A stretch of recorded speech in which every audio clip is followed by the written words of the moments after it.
आज हम जो स्टार्ट करने वाले हैं 9th क्लास का चैप्टर है साइंस का, जो केमिस्ट्री आता है उसमें स्टार्टिंग का। तो उसमें है matter in our surrounding. Matter in our surrounding का चैप्टर नंबर 1 है बच्चों।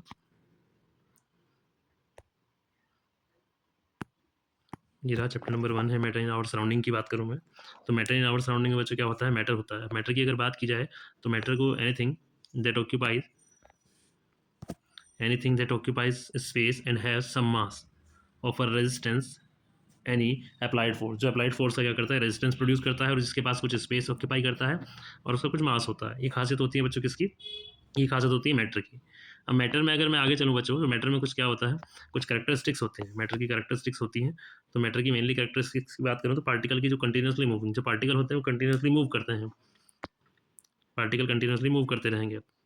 अब किस तरीके से मूव करते रहेंगे कि हाँ, उनकी काइनेटिक एनर्जी होगी, तो काइनेटिक एनर्जी के कारण क्या होगा, कोई पार्टिकल इधर है तो उधर पहुंच गया, उधर है तो इधर आ गया। अब जाहिर सी बात है, मैटर होता है तो मैटर के पार्टिकल जो होते हैं कंटिन्यूसली मूव करते रहते हैं।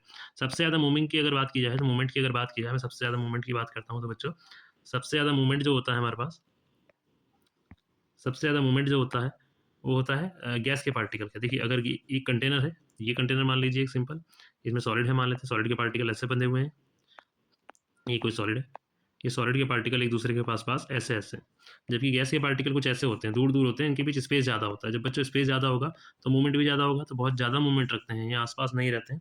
जबकि लिक्विड, अगर लिक्विड की बात की जाए तो लिक्विड क्या होता है, लिक्विड थोड़ा इसमें पास रहते हैं। लिक्विड की मैं बात करूँ तो लिक्विड का ऐसा होता है कि लिक्विड के पार्टिकल थोड़ा ज़्यादा दूर तो नहीं होते हैं, लेकिन उनके बीच स्पेस कम होता है। उनका मूवमेंट जो होता है वो सॉलिड के पार्टिकल से ज़्यादा होता है, लेकिन गैस के पार्टिकल से कम होता है। सिंपल सी बात है। उनके बीच जो अट्रैक्शन फोर्स होता है, अट्रैक्शन फोर्स भी थोड़ा कम होता है।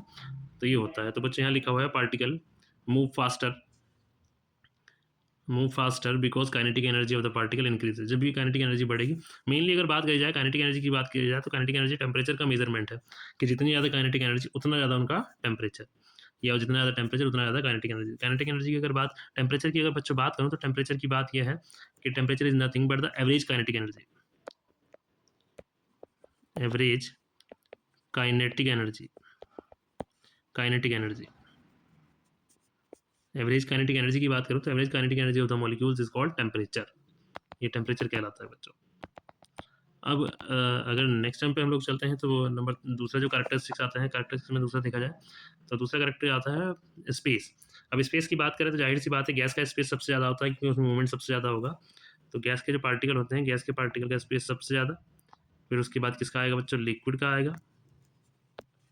फिर सॉलिड के बीच जो होता है, सॉलिड के बीच सबसे कम स्पेस होता है, क्योंकि सॉलिड के बीच आप लोग कुछ मिक्स नहीं कर सकते। अगर कोई भी सॉलिड है तो आप उसके बीच कुछ मिक्स नहीं कर सकते हैं, जबकि गैस के अंदर आप आसानी से गैस को मिक्स करते हैं, दूसरे पार्टिकल मिक्स हो जाते हैं, गैप ज़्यादा होता है, ठीक है, कम होता है। अगर मैं लिक्विड की बात करूँ तो लिक्विड के पार्टिकल के बीच भी स्पेस होता है। जैसे आप लोग अगर सॉल्ट को मिक्स करते हैं तो आसानी से मिक्स हो जाता है, स्टील सॉल्ट में मिक्स हो जाता है। लेकिन अगर सॉल्ट को ही सॉल्ट में मिक्स करना चाहें तो आप आसानी से अलग से देख सकते हैं कि अगर दूसरा सॉल्ट है, कहीं कलर चेंज करते हैं आप उसका, तो चेंजिंग में आपको पता लग जाएगा कि पार्टिकल कहाँ कहाँ रखे हुए हैं। जबकि क्या होता है, जबकि लिक्विड में ऐसा नहीं पता लगेगा। और गैस में अगर आप उसको इवेपराइज करेंगे, इवेपरेट करेंगे, ये सॉरी इवेपरेट कर रहा हूँ, वेपराइज करेंगे, तो वेपराइज करते करते क्या रहेगा, वो पार्टिकल गैस की तरीके से मिक्स हो जाएंगे। अब पार्टिकल अट्रैक्शन की बात करें, अब जाहिर सी बात है, अट्रैक्शन और पार्टिकल क्या होता है, सबसे ज़्यादा अट्रैक्शन किसका है भाई, सबसे ज़्यादा अट्रैक्शन जो होता है जिनके बीच स्पेस सबसे कम है, तो अट्रैक्शन उसका ज़्यादा है। तो मैं अगर बात करूँ तो सॉलिड जो होते हैं, सॉलिड के पार्टिकल क्या होते हैं, वो आसपास रहते हैं, बिल्कुल मॉलिक्यूल एक दूसरे से पास पास बैठे रहते हैं, दूर नहीं रहते हैं, वो पास पास बैठे रहते हैं। जब पास पास बैठे रहेंगे तो इसका मतलब उनका स्पेस जो होगा वो सबसे कम होगा। गैस का सबसे ज़्यादा होता है, यहाँ आप देख सकते हैं, गैस का सबसे ज़्यादा है, लिक्विड का उससे कम है, और सॉलिड का सबसे कम है। फोर्स ऑफ अट्रैक्शन ज़्यादा कौन में होता है, जिसमें फोर्स ऑफ अट्रैक्शन उसमें ज़्यादा होगा, जिसका क्या होता है, जिसके बीच गैप कम होगा। तो यहाँ से आप देख सकते हैं कि अगर फोर्स ऑफ अट्रैक्शन की बात करें तो फोर्स ऑफ अट्रैक्शन जाहिर सी बात है सॉलिड का सबसे ज़्यादा होगा, लिक्विड का कम, और गैस का उससे कम हो जाता है। ये इसलिए होता है क्योंकि जो गैप होता है ना गैस का, ये गैस हो गया या मतलब गैस के पार्टिकल के बीच जो होगा, तो गैप इतना ज़्यादा रहता है कि वो एक दूसरे को अट्रैक्ट नहीं कर पाते हैं। मूवमेंट की बात करें, सबसे ज़्यादा मूवमेंट भी गैस का होता है, फिर लिक्विड का होता है, और सबसे कम सॉलिड का होता है। जैसे मैंने आप लोगों को ऊपर बताया था, उसी तरीके से क्या होता है, मूवमेंट होता है बच्चों। अब नेक्स्ट देखते हैं हम लोग।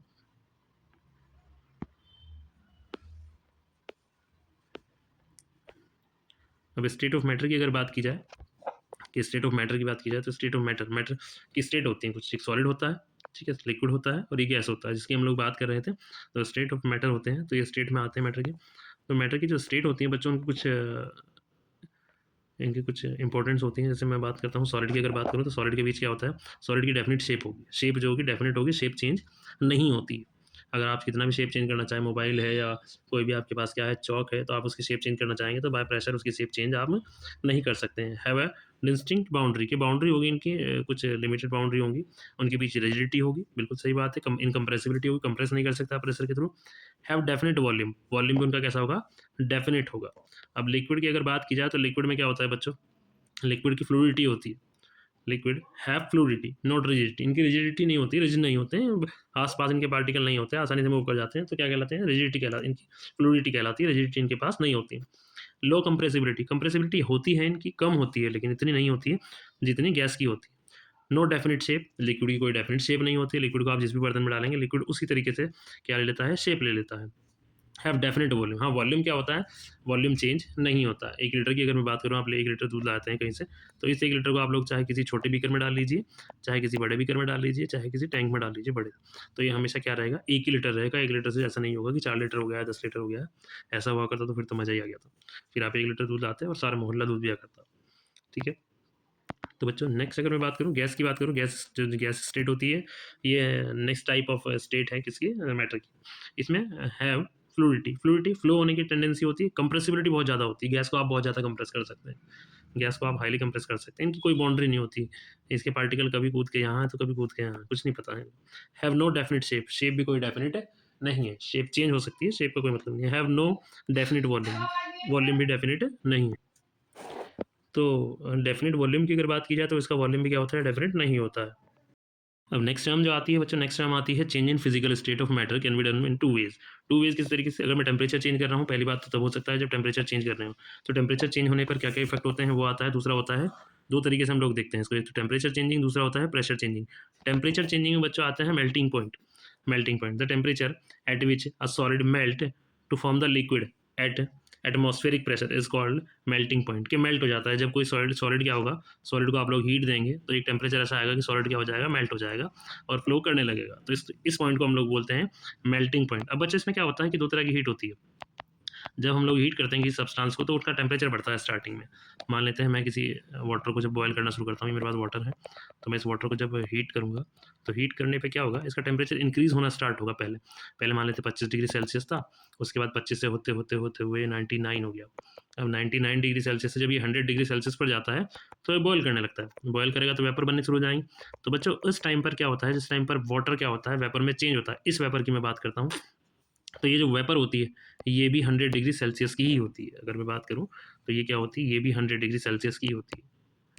तो इस कंडीशन में क्या होता है कि जितना लिक्विड का टेम्परेचर होता है उतना ही क्या होता है कि जो वेपर होती है, वेपर का भी टेम्परेचर उतना ही होता है। उस कंडीशन में बच्चों हम क्या करते हैं, हीट जो है, मैंने हीट तो रोकी नहीं है ना, हीट तो मैं कंटिन्यूसली दे रहा हूँ। एक हीट ने मेरा क्या करा है, एक हीट ने मेरे टेम्परेचर को बढ़ाया है, दूसरे हीट ने मेरा क्या करा है, जो जो स्टार्टिंग की हीट थी, एक हीट में तो ये हुआ है टेम्परेचर बढ़ा है, लेकिन दूसरी हीट की अगर मैं बात करूँ, दूसरी हीट में टेम्परेचर नहीं बढ़ रहा है। तो ऐसी हीट जिसमें टेम्परेचर नहीं बढ़ता है, उस तरह की हीट को हम लोग बच्चों बोलते हैं लेटेंट हीट। इस तरह की जो हीट होती है उसको हम लोग बोलते हैं लेटेंट हीट बोलते हैं। ये जो हीट आप लोग देख रहे हैं लेटेंट हीट, लेटेंट हीट में क्या होता है, टेम्परेचर कांस्टेंट रहता है, टेम्परेचर कांस्टेंट रहता है, टेम्परेचर कांस्टेंट रहता है। लेटेंट हीट जो होती है उसमें टेम्परेचर कांस्टेंट रहता है। बाकी अगर बात की जाए है ना मेल्टिंग की, तो मेल्टिंग में टेम्परेचर बढ़ता रहता है, बढ़ता रहता है, लेकिन एक कंडीशन ऐसी आती है जब हम लोग क्या करते हैं, उसका टेम्परेचर जो होता है बढ़ना बंद हो जाता है। The amount of heat required to change 1 kg solid to its liquid state at atmospheric pressure is called latent heat. Atmospheric pressure पे, 1 एटमॉस्फेरिक प्रेशर पे हम लोग उसको चेंज करना चाहें कि हीट कांस्टेंट रहेगी, तो लिक्विड जब हम स्टेट चेंजिंग है, इसको हम लोग बोल सकते हैं state change heat, state change heat है, इसमें स्टेट चेंज होती है ओनली।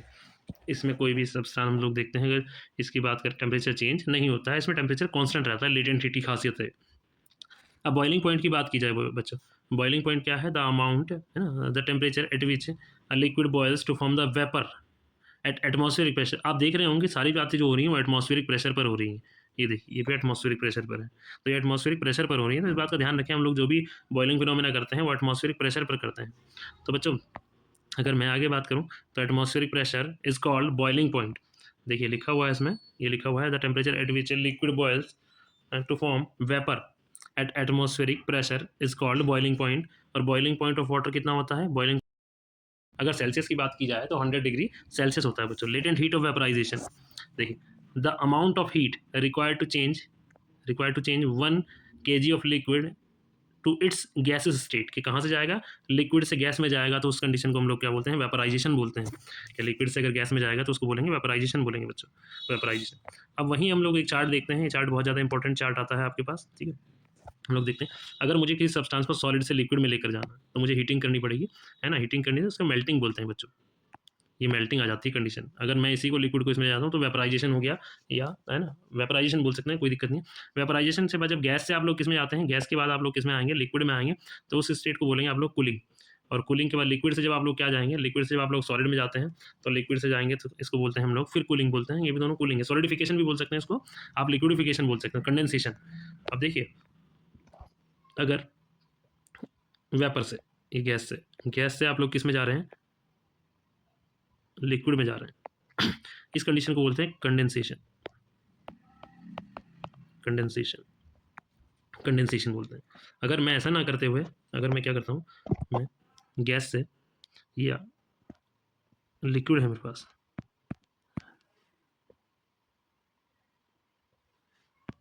लिक्विड से क्या कर रहा हूँ मैं, लिक्विड है मेरे पास, एक मिनट, लिक्विड से मैं किस में जा रहा हूँ, सॉलिड में जा रहा हूँ, तो इसको बोलते हैं हम लोग सॉलिडिफिकेशन। ठीक है बच्चों, इसको सॉलिडिफिकेशन बोलते हैं।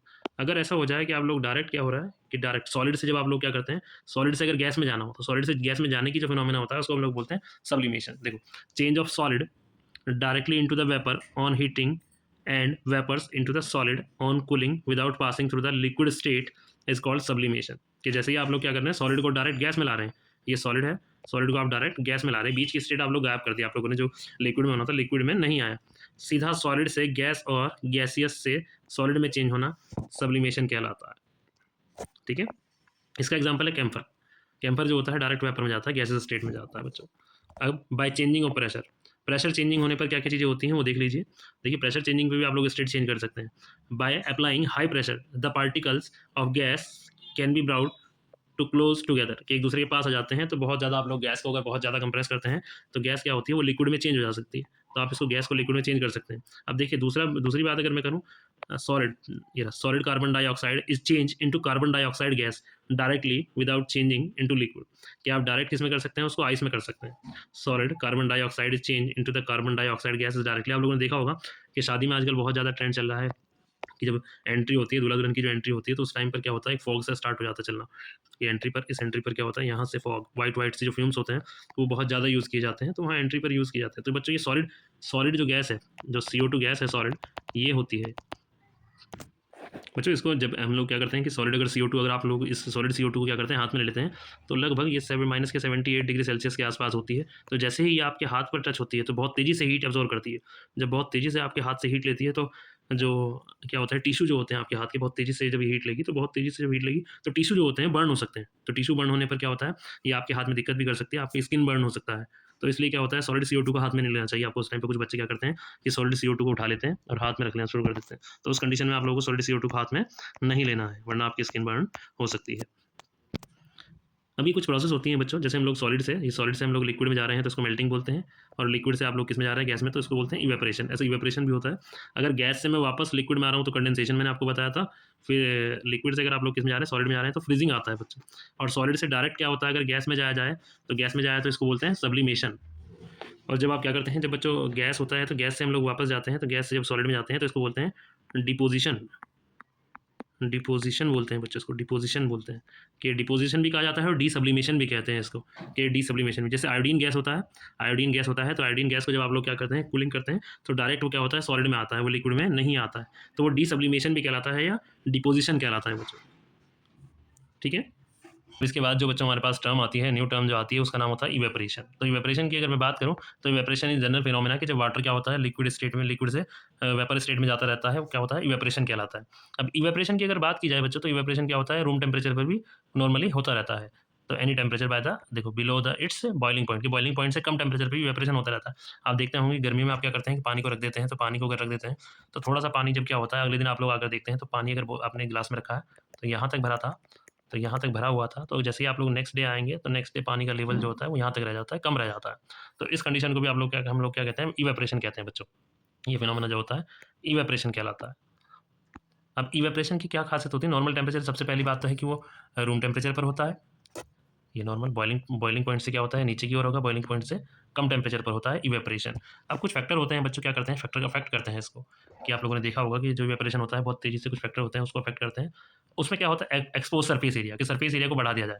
अगर सरफेस एरिया को आप लोग बढ़ा देंगे तो इवेपोरेशन भी बढ़ जाता है। मान लेते हैं पानी है, पानी अगर आप लोग छोटे से कप में रख देंगे तो पानी थोड़ा वो क्या होगा, देरी से इवेपोरेट होगा, वहीं आप लोग इसको बड़ी थाली में फैला देंगे तो ये तेजी से इवेपोरेट हो जाएगा बच्चों। तो इवेपोरेशन का मतलब ये है कि इवेपोरेशन सरफेस एरिया पर भी डिपेंड करता है। दूसरा, इंक्रीज इन टेम्परेचर, अगर मैं टेम्परेचर को इंक्रीज कर देता हूँ, सर्दियों में इवेपोरेशन की रेट कम हो जाती है, पानी आप लोग देखते हैं कम रहेगा, लेकिन अगर आप टेम्परेचर को बढ़ा देते हैं, वहीं गर्मियों में क्या होता है, इवेपोरेशन बहुत तेजी से होना स्टार्ट हो जाता है। जैसे आप किसी भी बीकर में पानी रखते हैं या किसी जो हम लोग पक्षियों के लिए पानी रखते हैं, किसी कटोरी में पानी रखते हैं, तो गर्मी में बहुत तेजी से उड़ जाता है, अगले दिन आप लोग देखते हैं तो कम हो जाता है। ऐसे ही ह्यूमिडिटी, अगर पानी है तो पानी, अगर ह्यूमिडिटी मतलब सराउंडिंग में वाटर वेपर का मिक्स होना, ह्यूमिडिटी कहलाता है कि किसी जो हमारी एयर है, एयर में क्या रहेगा, और एयर में वाटर का मिक्स होना, वाटर के जो ड्रॉपलेट होते हैं उनका मिक्स होना। अब जितना ज़्यादा वाटर के ड्रॉपलेट एयर में मिक्स होंगे, ह्यूमिडिटी उतनी ही बढ़ जाएगी। अब जितनी ज़्यादा ह्यूमिडिटी बढ़ जाएगी कि एयर के पास जितना ज़्यादा पानी बढ़ जाएगा, एयर तो पानी को लेकर जाती है इवेपोरेशन में, जो गर्म एयर आएगी वो पानी को लेकर चले जाएगी। अगर एयर के पास पहले से पानी है, उसने पहले से पानी पी रखा है, तो इसका मतलब उसका इवेपोरेशन वो ज़्यादा नहीं कर पाएगी, क्योंकि पहले से पानी पी रखा है। तो उस कंडीशन में क्या होता है बच्चों, इवेपोरेशन रेट कम हो जाती है। वहीं विंड की अगर मैं बात करूँ, कि अगर आप स्पीड बढ़ाते हैं, हवा की स्पीड बढ़ाते हैं, तो विंड इवेपोरेशन भी बढ़ जाता है। ऐसा इसलिए होता है, देखा होगा आप लोगों ने घर में कि जब पोछा लगाते हैं तो घर वाले क्या करते हैं, पंखा चला देते हैं। तो वो क्या होता है कि बहुत तेज़ी से जब एयर उसके ऊपर फ्लो होती है, जो वाटर होता है, वाटर की ड्रॉपलेट होती है, उनके ऊपर जब एयर आती है, स्ट्राइक करती है, तो इवेपोरेशन वो पानी को सोख कर ले जाती है। तो उस टाइम क्या होता है, जैसे ही आप लोग एयर की स्पीड बढ़ाते हैं तो क्या इवेपोरेशन भी बढ़ जाता है। तो बच्चों आज के चैप्टर में हमारे पास बस यही मेन टॉपिक्स थे जिनसे आपके पास पेपर बनता है।